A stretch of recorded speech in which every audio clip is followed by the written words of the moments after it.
Alright, y'all, so of course after a strenuous workout, gotta eat healthy. So we about to bring you into some of our eating world. As healthy as fast food can get.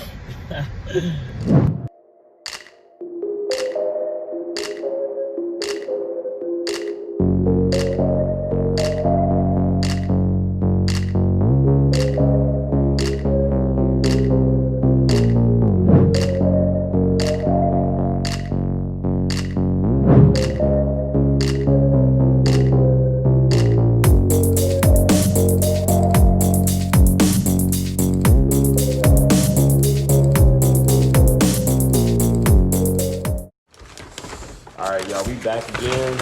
Another Mukbang. Chipotle for the win. Hey, I'm rocking the kids' meal. Don't judge me. Man, I feel like it's been so long since we talked to you guys. Everything going on, you feel me? I feel like it was just about that time to, start creating content again and getting back with the family, you feel me? Exactly. I don't know why they gave me a fork. They probably thought you was like me. Who knows? Alright, it started off right, so how did you feel about this whole quarantine situation? So I'm not gonna lie, quarantine for me gave me that break that I personally needed from just kind of like work. I feel like stressed me out to the point to where I didn't really want to admit it. So now I'm back kind of like, I don't know, like I feel like work is actually like the main stress factor that I have. And it's not even like, oh, I just hate work, but it's like sometimes I feel like the other generations are so hard on our generation, and they just like they're so like they just want to see us moving constantly. And so it's like if they see us chilling and relaxing, like at our job in particular, bro, like they come straight up to us and they'll like try to make notice of like little small things. And it's like sometimes people even come in and like, oh, like y'all working hard or hardly working, and it's like, ha ha ha, like don't you retired? Like, why does it matter? So I don't know, like I'm trying to adjust back to being at work. I feel you. I feel like during the whole quarantine situation, at first it's like it took a hit on like a lot of people's mental, especially mine. But then I also took it as a way to get better in aspects that I was neglecting. So like mental health, spiritual, and then physical. So like for like my mental, I would just try and meditate every day, just to try to get the bad vibes out. And then like spiritual, I was like trying to grow my spirituality and just develop my relationship with God. And I feel like it came a long way. I've been struggling since coming back, just been busy, but I'm still trying. That's the only thing we can honestly do at this point. And then physical, I was just taking a break from the weights actually benefited my body a lot more than I thought it would. Yeah. Just doing more body weight exercises and just running in the backyard. It kind of just took me back to being a kid, honestly, which was really great. Yeah, and honestly, like, because we follow Become Nutrition with Jeff Logan, and kind of got inspired a lot. Like, people that know me know I don't run, you know what I'm saying? But, like, over the break, like, I was running, like, a mile every morning, like, taking my Be Lean, Be Clean. Like, I was really on it. I'm not gonna lie. I started running, like, 3 miles, 2 miles a mile. Mm-hmm. I did that for, like, a week, and I said, you know what, forget this. And I started going in the backyard and started doing my sprints. Jump rope, that's really my go-to cardio. Honestly, I feel like that's, like, one of the next things. Get more advanced with, like, jump roping and stuff. Because I don't want to be limited on just, like, if I can only do this, this, and this with my cardio versus, like, you expand out. It's like, you were teaching me the footwork today, and I'm like, yeah, like, either I ain't catching up or I'm, like, far behind the curve. All right. Now I see why they gave me a fork. Get messy. Bro, so, like, I was just on the phone with a homie, and he was just telling us to kind of speak briefly on the whole Jada Pinkett, August Alsina, and Will Smith situation. I know for me personally, I haven't really followed like a lot of drama, especially like celebrity drama, because like sometimes that just weighs on your mental. Mm-hmm. But like I know the whole thing we've been talking about is this whole like entanglement thing, and like I just looked up the definition because I honestly didn't know that was like I thought she made it up. That's what I'm saying. But pretty much it's just like a complicated or a compromised situation or relationship. And honestly, a lot of celebrities are in those type of agreements or entanglements. And I believe a lot of people, like just regular people, are too. And honestly, they just don't know it. Big facts. Like for me, the way I was raised was like, if you're going to basically date outside of the one person that you're with, like you need to end it.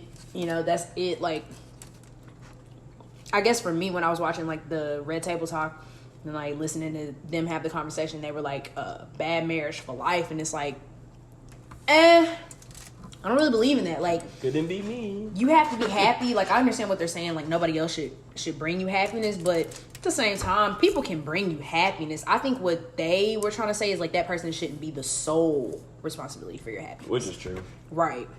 And I definitely agree with that part. But cheating because your husband cheated, or, you know, getting back at your wife because she finally cheated back, like, I just feel like that's wrong.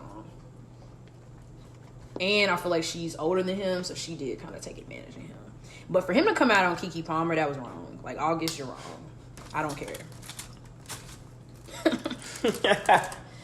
It's just kind of like, in a brief summary, basically, somebody asked Keke Palmer if she ever dated him, and he went off on Twitter, which is like, yeah, and just to be clear, yeah, you're right, Pooh. Like, we never dated, and it's just like, bro, why are you so mad?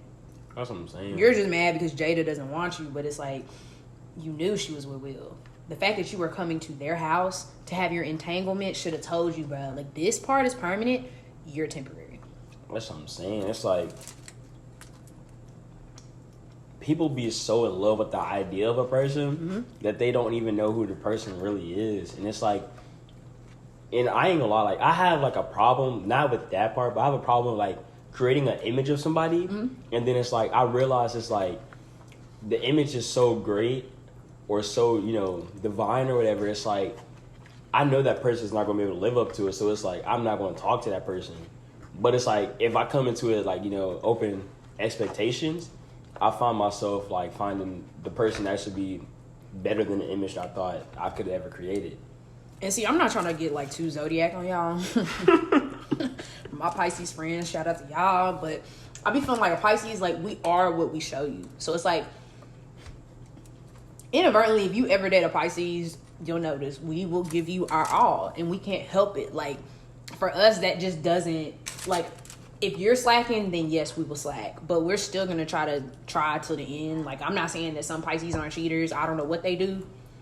But for me, it's just kind of like, I know how my heart is, and it's just like, I would not want that done to me, so I wouldn't do it to somebody else. Like, it's just weird. I feel that. I ain't gonna lie, this stuff's so good, y'all. No, like, I don't even want to stop. I wish I could just try it. Just take some off my plate. Right there. He got a big jump. There you go, baby. All right. So another topic we want to talk about. How do you feel about like the NBA bubble? Do you think it's like you're going to like succeed? And if so, do you think the champion's going to be like legitimate? So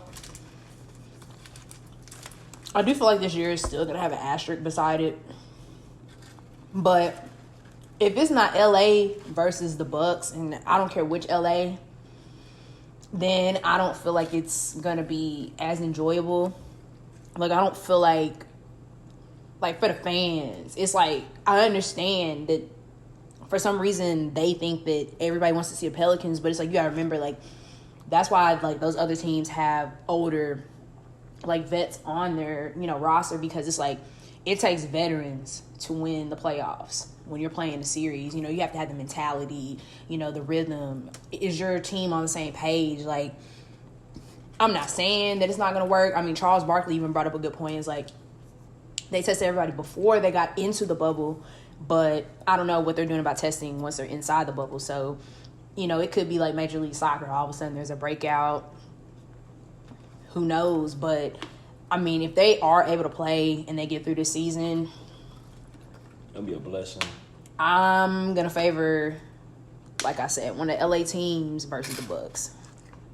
What you Y'all thinking? know I'm a diehard LeBron fan, so I'm gonna go with the Lakers. But I'm not gonna lie, I do like Paul George, and if it all goes down to the way in my head, it's like if you got like everybody playing to pretty much the best of their ability, everybody stays safe, and no like major like member or teammate or anything like that or star gets like hurt or even like contract the coronavirus, and then it's like it comes down to like LA versus LA, and then the Clippers win and they beat like the Bucks, then it's going to have an asterisk, but in my head it won't be as big as some of the other asterisk championships there are.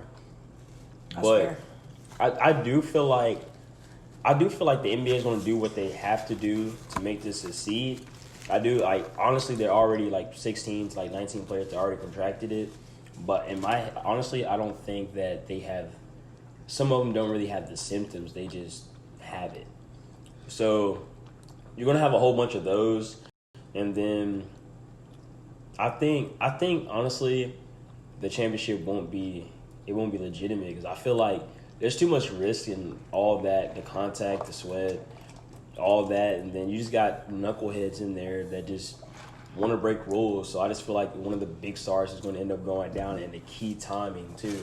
That's the main thing, because it's like, if like, I'm not going to jinx this for my team, but it's like let's say like James Harden or Russell Westbrook gets it in the middle of like a series with like the Clippers, the Lakers. Right. And it's like that player can only come back after like 14 days of quarantine. Plus, he has to test like negative twice in a row. So it's like, by the time he comes back, they going back home anyway. So it's like, dang, you got to stay home, B. It's kind of like, I guess how I'm looking at it too, you know.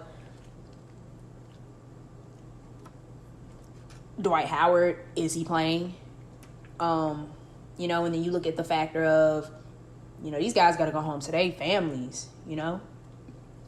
You have a string of players come back positive, and I just feel like at the end of the day, it's going to be one of those things where some of them are going to be like family first, you know. And if too many people get sick, then it's going to be like, nah, like, I'm not risking my family just for somebody to get a ring in there. Like, sorry, LeBron, love you to death, but I mean, it's like, bro, it's your 17th season at this point, bro. Like, I'm sorry, Shannon Sharp, I'm sorry, but I said what I said. And I'm not gonna say the Pelicans didn't deserve it. Like, don't even get me wrong, do not get me wrong, but are they mature enough to make it through? That's the bigger question, I feel like. I just feel like the NBA, they're just trying to get ratings so they can get their revenue back up. Because honestly, this whole playing game, you got to come in 5 games ahead of the AFC. It's like, no, bro. I'm sorry, but Memphis should have that locked. Ja Morant should have Rookie of the Year. Thank you. That should all be settled. LeBron should get MVP. That's settled too. Because at this point, Zion is good. He's great. Don't even get me wrong. But Ja, way ahead of his league. And maybe it's because Zion, like I said, for me personally, he's always been out of shape. Like, we'll see, you know, but you just can't tell me that you see the explosiveness of Ja Morant and then Zion is still your favorited rookie. Like, at that point, you're not watching. You're just not watching the game. I don't know. I feel like if Zion plays the whole season, he would be ahead of Ja. But at the same time, it's like, dang. You see the teammates Zion has. And you see the teammates Ja has. And this might be a little hot take for y'all, but Lonzo Ball. If it wasn't for Lonzo Ball, Zion would get his. Mm-hmm. But Lonzo makes it way easier for Zion to get buckets. Way easier. Because I think it also comes down to the factor is like Zion didn't even do a full season in college either. So that's why it's like Zion has yet to do a full season of basketball since high school. So that's what I mean when I'm like, we will see. I'm not trying to count him out, like I promise y'all. But when it comes to me and like I'm analyzing a sport or like anything like that, like I'm going straight off of the numbers at that point. Like I understand, like, but no, dude, like this one I'm starting to think they need to convert him to football. Like a big tight end.